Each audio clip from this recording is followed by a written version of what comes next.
শাশুড়িকে মা বলে না ডাকলে গুনাহ হবে কি না?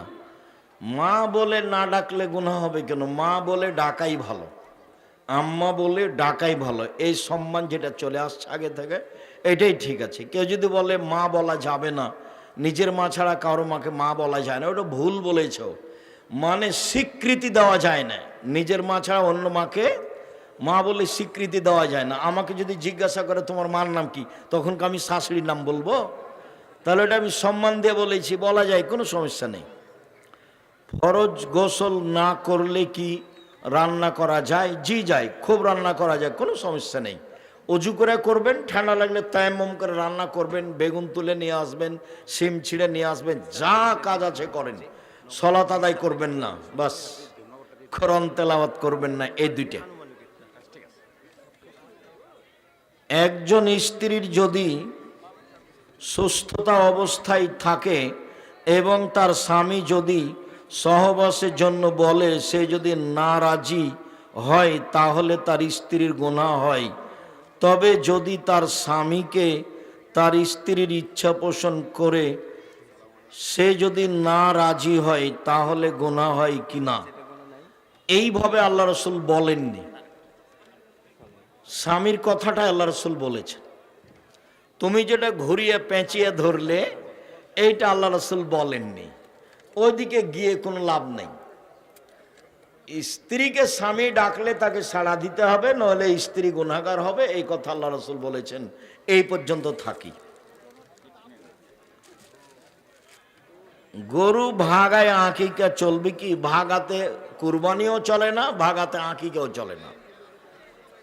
কুরবানিও ভাগে চলে না, আঁকিকাও ভাগে চলে না। আমরা তো ভাগে কুরবানি দিয়ে আসছি, দিচ্ছে তো, আমাদের গ্রামও সবাই দিচ্ছে। জায়নামাজে কাবা শরীফের ছবি থাকলে ওই জায়নামাজে কি নামাজ হবে? জি হবে, নামাজের নেকি কম হবে। জায়নামাজ হতে হবে এক কালার, সবুজ হোক সাদা হোক, এক কালার হতে হবে।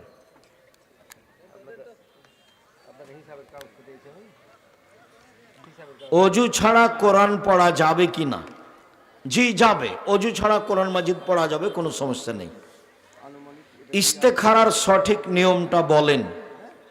অজু করে 2 রাকাত সালাত আদায় করতে হবে। 2 রাকাত সালাত আদায় করে সালাম ফিরার পূর্বে বা পরে আল্লাহুম্মা আস্তাগফিরুকা বিইলমিকা ওয়াস্তাগদিরুকা বিকুদরাতিকা শেষ পর্যন্ত পড়বে।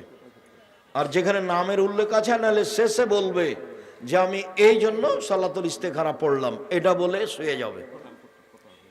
2 রাকাত সালাত আদায় করবে সুন্দর করে অজু করে। সালামের পরে দোয়াটা পড়বে, আর নাহলে সালামের আগে দোয়াটা পড়বে, দুটাই ঠিক আছে। মাসুমা নাম রাখা যাবে কি না? জি না, রাখা যাবে না। মাসুমা নাম রাখা যাবে না। মাসুমা মানে নিষ্পাপ। তোমার আব্দুল্লাহ, ভালোই তো, জাযাকুমুল্লাহ খাইর। আব্দুল্লাহ, বারাকাল্লাহ। 3 বার সন্তান হয়েছে। রমজান মাসে রোজা বাকি আছে, তো কি করবে? বাচ্চা হলে প্রতিদিন একজন ফকির মিসকিনকে খাওয়িয়ে দিবেন, বাস যথেষ্ট। যদি করতে না পারেন তাহলে প্রতিদিন একজনকে খাওয়িয়ে দিবেন, তাহলে হয়ে যাবে। আর যদি নিজে করতে পারবো মনে করবেন তাহলে পরে করিয়েন, না পারলে প্রতিদিন খাওয়িয়ে দিবেন। কাজা নামাজ কিভাবে পড়তে হয়? অজু করে পড়বেন। জোহরেরটা 4, আসরেরটা 4, মাগরিবেরটা 3। বেশি কাজা হয়ে গেলে পড়া হবে না, মানে হিসাব নাই, আল্লাহ মাফ করো। মাসিক অবস্থায় কোরআন স্পর্শ করা যাবে কি? যাবে। আয়েশা রাদিয়াল্লাহু তাআলা হজ করতে গিয়ে কাঁদছেন। কেন কাঁদছো তুমি? আরে আপনারা তো উমরা আর হজ নিয়ে যাবেন, আমি তো ঋতুবতী, আমি কি করব? শোনো শোনো, তপ করো না, বাকি হাজিরা যা করছে তাই করো। তা হাজিরা কোরআন পড়ছে, তুমিও পড়ো। হাই অবস্থায় কোরআন ধরে পড়া যায়, কোনো সমস্যা নেই। পারবে না 2টা কাজ করতে, একটা সালাত আদায় করতে পারবে না, আর হজ করতে গেলে, উমরা করতে গেলে তওয়াফ করতে পারবে না। অজান্তে করা শিরক এর গুনাহ কি মাফ হবে? অজান্তে করার জন্য একটা দোয়া আছে, যে বিষয়ে আমার জ্ঞান নেই সেটা তুমি মাফ করো, এভাবে দুয়ার বই দোয়াটা দেওয়া আছে। গাছের মেহেদি বানিয়ে পায়ে দেওয়া যাবে কি? একবারে জরুরি। মেহেদি হাতে দিবে মহিলারা, পায়ে দিবে, পায়ে দিবে, হাতে দিবে, জরুরি ভাবে। রাসূল দাড়িতে দিয়েছেন, আমরা দিতে পাবো না তো? আল্লাহ রাসূল তো বলেছেন মহিলারা হায়েজ হয়ে যখন পবিত্র হবে তখন লজ্জা স্থানে আতর ব্যবহার করে। তো নবী তো আতর দাড়িতে দিয়েছেন, তাহলে বোকামি কথা। দাড়িতে দেওয়া সুন্নাত, হাইজ থেকে পবিত্র হলে লজ্জা স্থানে আতর ব্যবহার করা সুন্নাত। মহিলারা সুন্দরতার জন্য নখে মেহেদি লাগাবে, পায়ের নখে লাগাবে সুন্দরতার জন্য, হাতের নখে দিবে, আরো গায়ে হাতে যেখানে দিলে ভালো লাগবে সেখানে লাগাবে। আসসালামু আলাইকুম হুজুর, আমার একটা প্রশ্ন।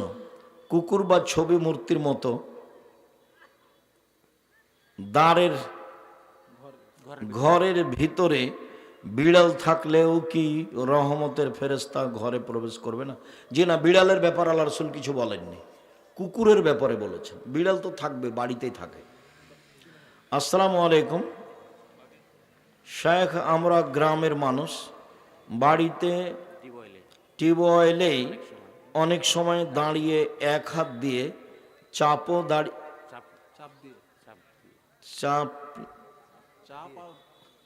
চাপি দাঁড়িয়ে অজু করি, এতে কি সমস্যা হবে?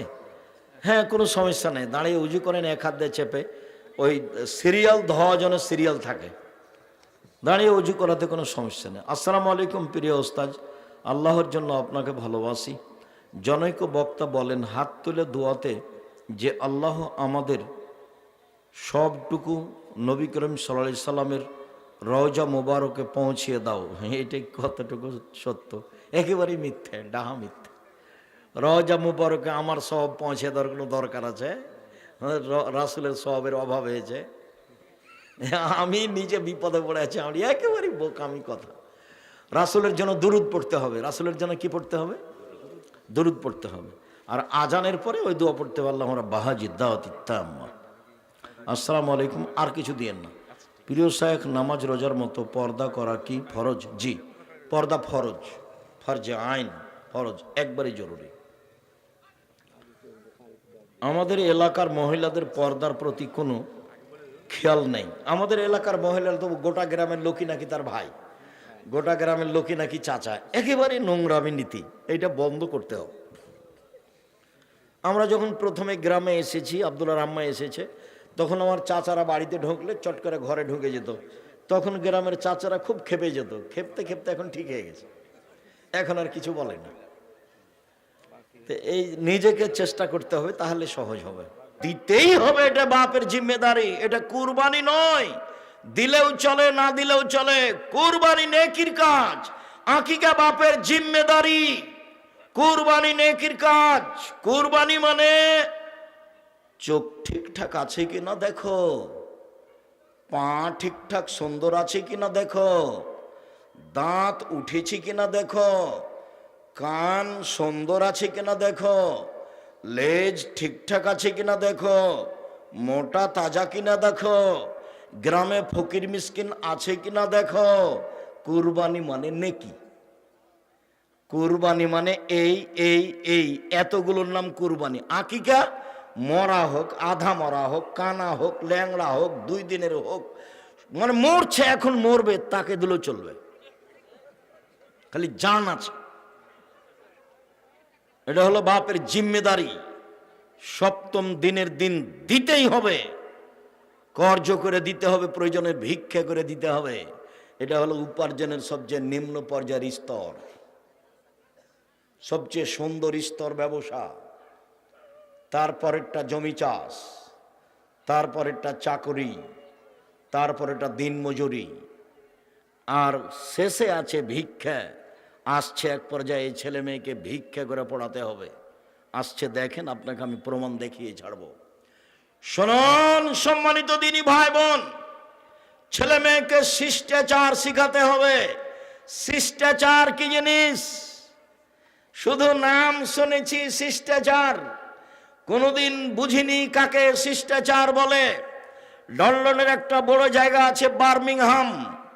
ফজরের সালাত আদায় করে নাস্তা করতে বাড়িতে ঢুকলাম, আগে আগে বাড়ির মালিক যাচ্ছে, পিছে পিছে আমি যাচ্ছি। বাড়ির ভিতর থেকে একটা ছেলে বের হয়ে আসলো, 18-20 বছর বয়সের ছেলেটা এসে বলল গুড মর্নিং। পিতাও বলল গুড মর্নিং। আমি পিছে আছি, এখন আমি কি করতে পারি? আমি অবাক হয়ে গেলাম। খেতে বসে বলছি, ভাইজান লন্ডন টাকা ইনকাম করতে এসেছি, আদর্শ বিক্রি করতে আসিনি। এটা হতে পারে না। ওর জন্য গুড মর্নিং আর আমার আপনার জন্য আসসালামু আলাইকুম।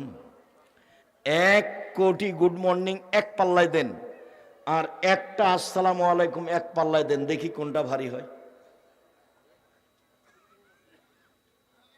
আপনি আমাকে 1 গ্লাস পানি দিলেন, আমি বললাম থ্যাংক ইউ, এটা একটা আদর্শ। ভাইজানকে 1 গ্লাস পানি দিলেন, উনি বললেন জাযাকাল্লাহ খায়ের, এটা একটা শিষ্টাচার, এটা একটা আদর্শ। বলেন কোনটা ভালো? 1 কোটি থ্যাংক ইউ এক পাল্লায় দেন, আর একটা জাযাকাল্লাহ খায়ের আপনি এক পাল্লায় দিয়ে ওজন করেন, দেখি কোনটা ভারী হয়।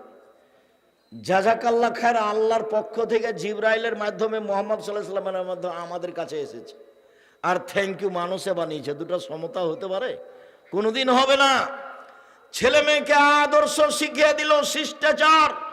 বাপ মা জানে না কাকে শিষ্টাচার বলে। আব্বু বাড়িতে সালাম দিয়ে ঢোকো, তার নাম শিষ্টাচার। সালাম দিয়ে বাড়ি থেকে বের হও, তার নাম শিষ্টাচার। আব্বু ডান পায়ের জুতা আগে পরো, তার নাম শিষ্টাচার। বাম পায়ের জুতা আগে খোলো, তার নাম শিষ্টাচার। জামার ডান হাতটা আগে গায়ে লাগাও, তার নাম শিষ্টাচার। খোলার সময় বামটা আগে খুলো, তার নাম শিষ্টাচার। মসজিদে ঢোকার সময় ডান পা আগে দাও, তার নাম শিষ্টাচার।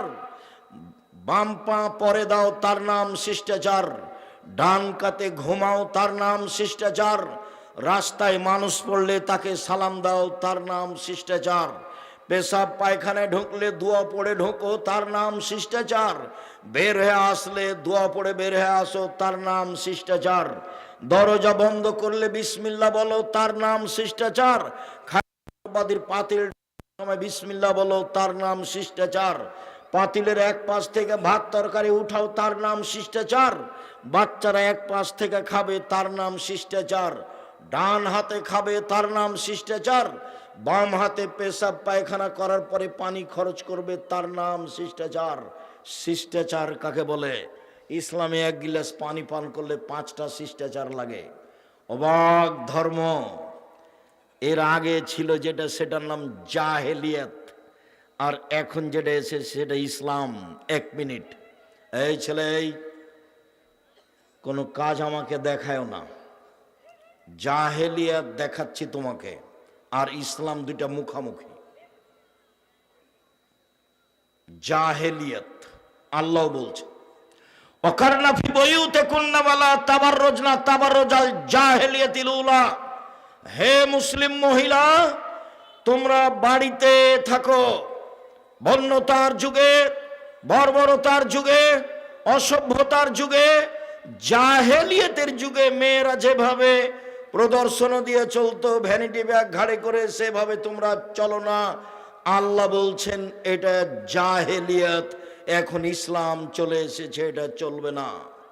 মুহাম্মদ সাল্লাল্লাহু আলাইহি সাল্লাম বিদায় হজের লম্বা ভাষণে বললেন এক পর্যায়ে, পৃথিবীর মানুষ শুনে রেখো, কুল্লু আমরিন মিন জাহেলিয়াত তাহতা কাদামাইয়া।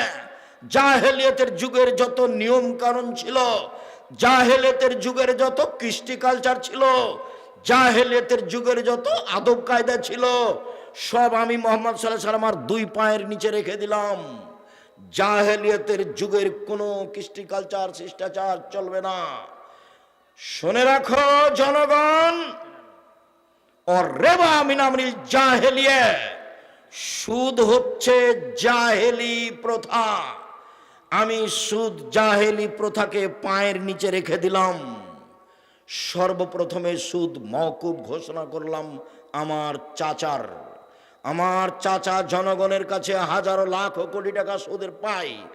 আমি ভাতিজা হিসাবে আমার চাচার সব সুদ মওকুফ করে দিলাম। নিজের বংশ থেকে সুদ বন্ধ করলাম, এটা হলো জাহেলি প্রথা। ভাতিজা যদি কোনো ভালো কাজে চাচার জমি জায়গার উপরে কোনো ক্ষমতা দেখায়, তাহলে চাচা যেন কিছু না বলে। মোহাম্মদ সাল্লাল্লাহু আলাইহি সাল্লামের তো বাপ মা নেই, মোহাম্মদ সাল্লাল্লাহু আলাইহি সাল্লামের তো নিজস্ব টাকা পয়সা নেই, উনি তো কোনো সুদের লেনদেন করেননি, সুদ তো জাহেলিয়াত। আপনাকে আমি বলতে চাচ্ছি যে ইসলাম এসেছে, জাহেলিয়াত চলে গেছে, আবার ইসলাম পিছে হটতে থাকবে আর জাহেলিয়াত আসতে থাকবে, সব মানুষ জাহেলিয়াতের মধ্যে আটকা পড়ে যাবে। থ্যাংক ইউ জাহেলিয়াত, গুড মর্নিং জাহেলিয়াত, tata bye bye, tata bye bye. জাহেলিয়াত 1 পৃষ্ঠা 10টা নাম। জাহেলিয়াত চলাফেরা যেভাবে খাচ্ছেন পিচ্ছেন উঠছেন, সব কর্মকাণ্ড খাতা কলম অফিস আদালত কোর্ট কাচারি সব জাহেলিয়াতের নীতিতে চলছে, ইহুদি খ্রিস্টানদের নীতিতে চলছে। এক সময় ইসলাম এসেছিল, ধীরে ধীরে ইসলাম বিদায় নিচ্ছে, জাহেলিয়াত ছড়িয়ে পড়ছে। আপনি যে কি বলতে চাচ্ছেন, আমি আপনার কথাকে কোনোদিন সামনে নিয়ে আসিনি। কোরআন হাদিস আপনি ভুল বুঝেছেন। উপস্থিত বৈঠকের দিনই মুসলিম বোন, আমি আপনার অনীহার কথা জানি, আব্দুর রাজ্জাক সাহেবের কথা আপনাকে তিতা লাগে এ কথা আমি জানি। আমি আব্দুর রাজ্জাক বিন ইউসুফ চাঁপাইনবাবগঞ্জের মানুষ, আমি আপনার বাড়ির মানুষ, আপনাকে আমি নিজের মতো করে দেখি। আমি আপনার পাশে থেকে ইসলাম ধর্ম জানাতে চাই, বুঝাতে চাই। আমি সব জানি এ কথা নয়, তবে আমি ইসলাম ধর্ম চর্চা করি এ কথা ঠিক। আমি 97 সাল থেকে ফতোয়া লিখি, 2016 সাল থেকে ফতোয়া বোর্ড পরিচালনা করি। আমার সামনে বড় বড় বিদ্বান বসে থাকেন যারা দেশ বিদেশ থেকে এসেছে। এইভাবে আমি ফতোয়া বোর্ড পরিচালনা করি, আমি শরীয়ত বুঝি। আপনার বিদ্যা বেশি এ কথা ঠিক, তবে আমার চর্চা ভালো আছে এ কথাও ঠিক। আমি চর্চা দিয়ে আপনার বিদ্যাকে ঠেকিয়ে দিতে পারি। আপনি যেভাবে শরীয়ত বুঝেছেন সেভাবে শরীয়ত নয়, আপনি ভুল বুঝেছেন, আপনি ভুল বুঝেছেন, আপনি ভুল বুঝেছেন। আপনার স্ত্রী মহিলা বৈঠক করে বেড়াই আর বলে, বুবু বিসমিল্লাহ বললে বুবু এত নেকি হবে। বলে, বুবু নামাজে যখন দাঁড়াবা বুবু তখন 2 পায়ের গোড়ালি জমা করিও বুবু, নইলে লজ্জা স্থানের যোগাযোগ বুবু মাটির সাথে হবে, মাটি অভিশাপ করবে। বুবুর সব কথাই নাকি বুখারীতে আছে। বুবু যখন সিজদায় যাবা বুবু, হাতি যেমন মাটিতে পড়ে যায় সেভাবে পড়ে গিয়ে একবার বুককে উরুর সাথে লাগিয়ে আঁটো সাঁটো হয়ে সিজদা করিও বুবু। বুবুর সব কথাই নাকি বুখারীতে আছে। বুবুর কথা আমার তদন্তে 70% মিথ্যা আছে। বুবুর কথা ফাজাইলে আমলের মতো। বুবুর কথা কেমন? ফাজাইলে আমলের মতো। ফাজাইলে আমল। আদম আলাইহিস সালাম 60,000 বার হজ করতে গেছেন ভারত থেকে। ভাইজান 60,000 বার, তাহলে 60,000 বছর বয়সে দেওয়া হবে না ভাইজান? একটা মানুষ যদি 60,000 বার হজ করতে যায় তাহলে বয়স 60,000 বছর হতে হবে না? হজ তো বছরে একবার। তখন আমি এই মুফাসসিরের বক্তব্যকে আর ওই মহিলা বৈঠকের বুবুর ওই তাফসির মাহফিলকে, ওই বৈঠককে আমি বলেছি এগুলো হচ্ছে পুথির গানের মতো। পুথির গান মানে 6 মাসের রাস্তা মর্দ 6 দিনে গেল, ঘোড়ায় চড়িয়া মর্দ হাঁটিয়া চলিল, এলো পুথির গান। ফাতেমা কান দিয়া কয় আজ বুঝি হোসাইন কারবালাতে শহীদ হয়।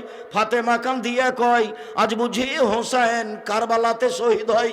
যেদিন হোসাইন কারবালার মাঠে ইরাকের মাটিতে শহীদ হন তার 49 বছর আগে ফাতেমা মারা গেছে। কতদিন আগে? 49 বছর আগে। কিভাবে ফাতেমা কেঁদে বলতে পারেন? আমার চাচাতো চাচা আমাদের গলিতে এই পুথির বই পড়তো। কি কথা আছে যে গনিয়া দেখে 40 মানুষ মরে কাতারে কাতার, লাখো লাখ কাতারে কাতার, গুনিয়া দেখে 40,000, মানে মরলো লাখ লাখ, কাতারে কাতার, গুনিয়া দেখছে 40,000, মানে সবই মিথ্যা কথা। ঠিক এইরকমই আপনি আমার দিনী বোন, আমি আব্দুর রাজ্জাক বিন ইউসুফ চাঁপাইনবাবগঞ্জের মানুষ, আমি দিন ধর্ম নিয়ে চর্চা করি।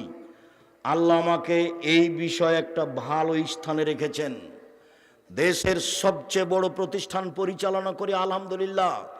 জামিয়া সালাফিয়া দেশের সবচেয়ে বড় প্রতিষ্ঠান, আয়তনে, ছাত্র সংখ্যায়, শিক্ষক সংখ্যায়।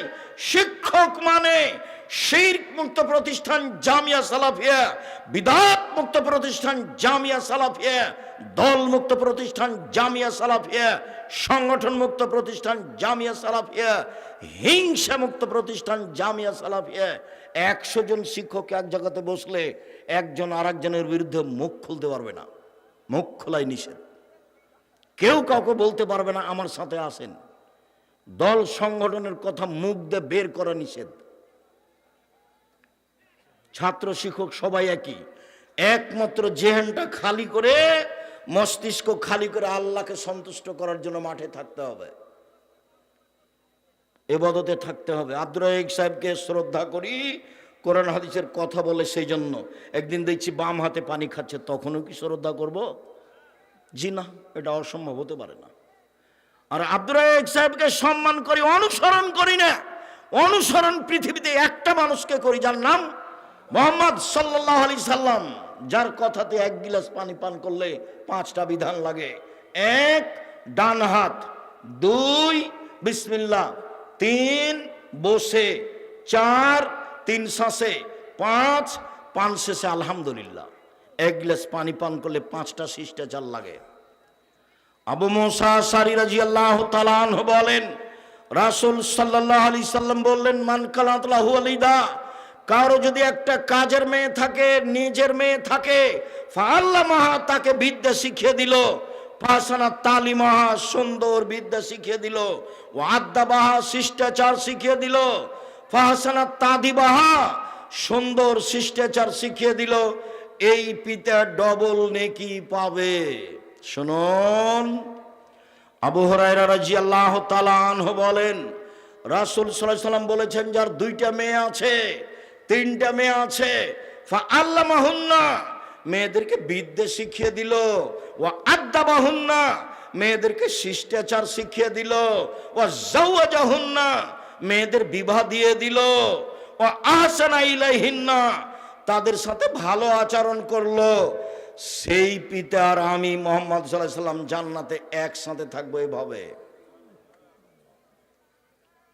ছেলে মেয়েকে বিদ্যা শিখালো, শিষ্টাচার শিখালো। শিষ্টাচার কি সেটাই তো বুঝতে পারলাম না। এই ছেলে, তোমাদের ধারণায় কি দোকানে বসে আড্ডা পিটা কি শিষ্টাচার? ল্যাংটা মেয়ে দেখা মোবাইল, এটি কি শিষ্টাচার? যে আর একজনের বদনাম করছো, দলীয় দাপটে দড়িয়ে বেড়াচ্ছ, সেটাই কি শিষ্টাচার? আর একজনকে বক্তব্য ধুয়ে ছেড়ে দিচ্ছ, সেটাই কি শিষ্টাচার? কে কোন পাপ করেছে 40 বছর আগে, এখন সেগুলো মানুষের সামনে বলছো, সেটাই কি শিষ্টাচার? দুঃখিত। সাংবাদিক প্রতিষ্ঠানে গেছে কিছুদিন আগে, তো আমাকে কিছু জিজ্ঞাসা করছে। তো সাধারণত আমার সাথে দেখা হয় না এরকম কোনো লোকের। তো আমি সেদিন অফিসেই ছিলাম কোনো কাজে, এই সময়তে চলে এসেছে, দিয়ে আমার সামনে মুখামুখি হয়ে গেছে। তো আমাকে পুরাতন কথা জিজ্ঞাসা করছে। তখন আমি বলছি, সাংবাদিকতা করা ছাড়া আর কোনো কাজ পান না, ভিক্ষা করে খান। ভিক্ষা করে খাবেন, সাংবাদিকতা করতে এসেছেন কেন?